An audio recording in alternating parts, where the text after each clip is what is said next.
About 2 weeks before September the 11th, there was an international conference on racism and racial discrimination in South Africa, in Durban. The whole world came together, combined, to pass a resolution censuring Israel in that world conference in Durban. Israel walked out of that conference.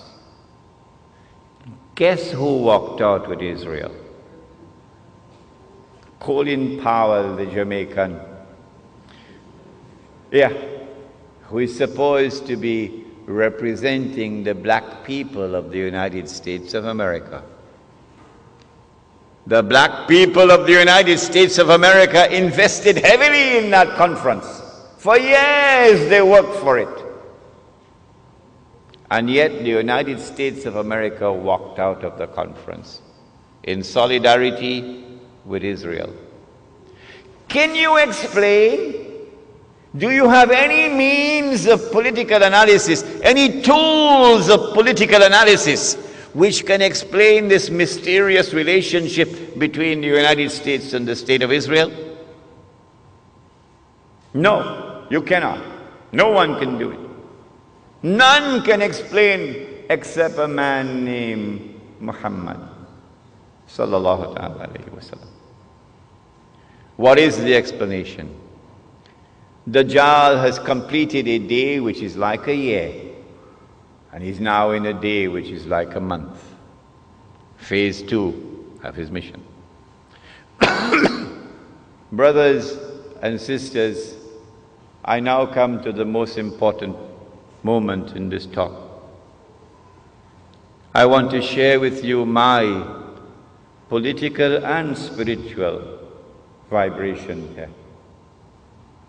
And that is that I have come to the conclusion. You know, Lloyd Best taught me a local expression. He said, when God wants to kill Bachaki, give him wing to fly.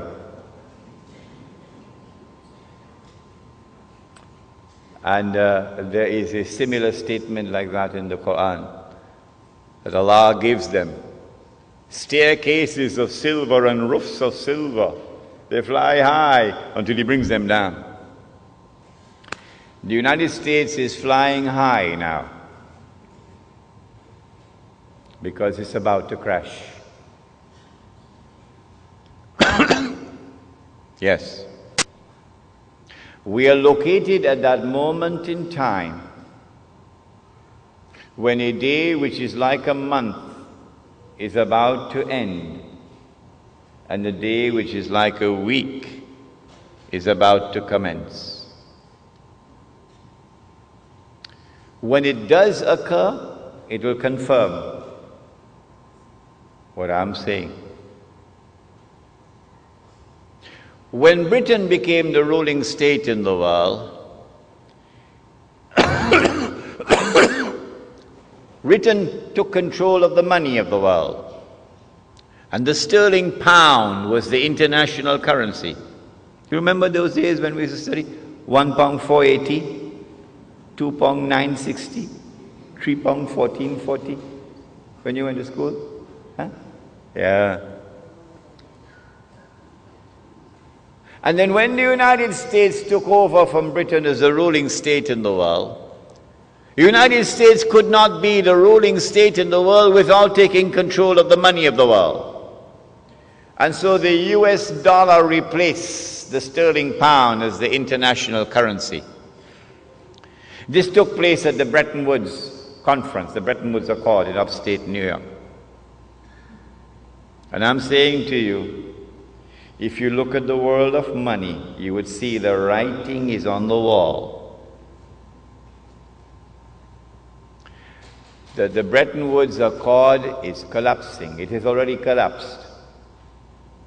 And a new international monetary system is around the corner, in which the US dollar will disappear.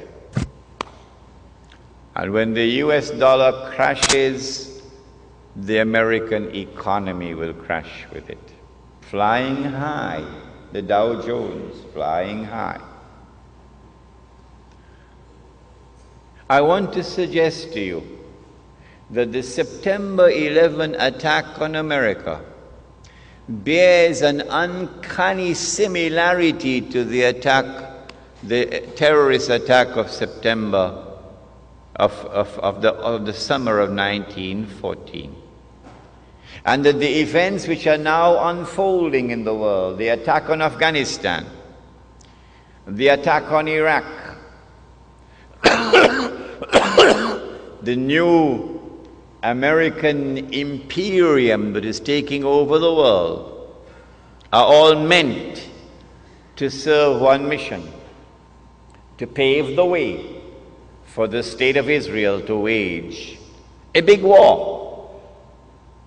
And as a consequence of that big war that Israel is going to wage, the territory of the state of Israel is going to dramatically expand to encompass the biblical frontiers of Israel, of the Holy Land. Bible says, from the river of Egypt to the river Euphrates. That's not true. The Quran proves that that is false. The Holy Land does not exist from the river of Egypt to the river Euphrates. That is false. But it's there in the Bible. They put it in. And so Israel has to wage a big war which will dramatically expand the territory of the state, so that Israel will control the Suez Canal tomorrow. And Israel will control the oil of the Gulf tomorrow. And there will be a concomitant attack on the US dollar. And the US dollar collapses, and when it collapses, it will bring down the whole world of paper money with it. This is our lecture on Islam and the international monetary system. When Israel wages that big war, I expect that Israel will unleash weapons of warfare we've never seen before. And at the end of it, Israel will take over from the United States as the new ruling state in the world. But Israel cannot wage that war while still there are any significant obstacles in the way. And now put on your thinking caps. Which is the most significant obstacle which still stands in the way of Israel waging her big war? Is it a man named Osama bin Laden and his men hiding in caves in Afghanistan? Is it that blue-eyed stooge of the Yankee, a man named Saddam Hussein?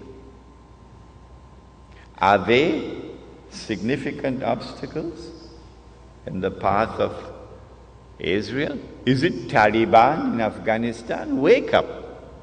None of these are significant obstacles in the path of Israel. Israel has one major obstacle in its way that must be removed before Israel can wage that big war, and it is Pakistan's nuclear weapons capacity.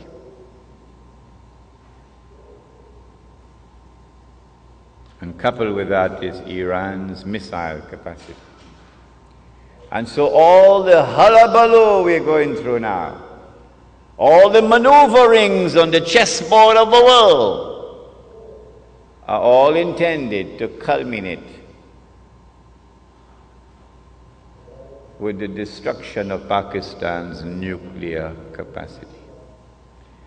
That is around the corner. That's about to take place. Pervez Musharraf, of course, is playing a very significant role in it. I expect that Israel will be able to wage a big war probably within the next 5 to 10 years. But Allah knows best. When Israel wages that big war and replaces the United States as the ruling state in the world, the first ruling state was Britain. The second ruling state was the United States. The third and the last would be this imposter, the state of Israel.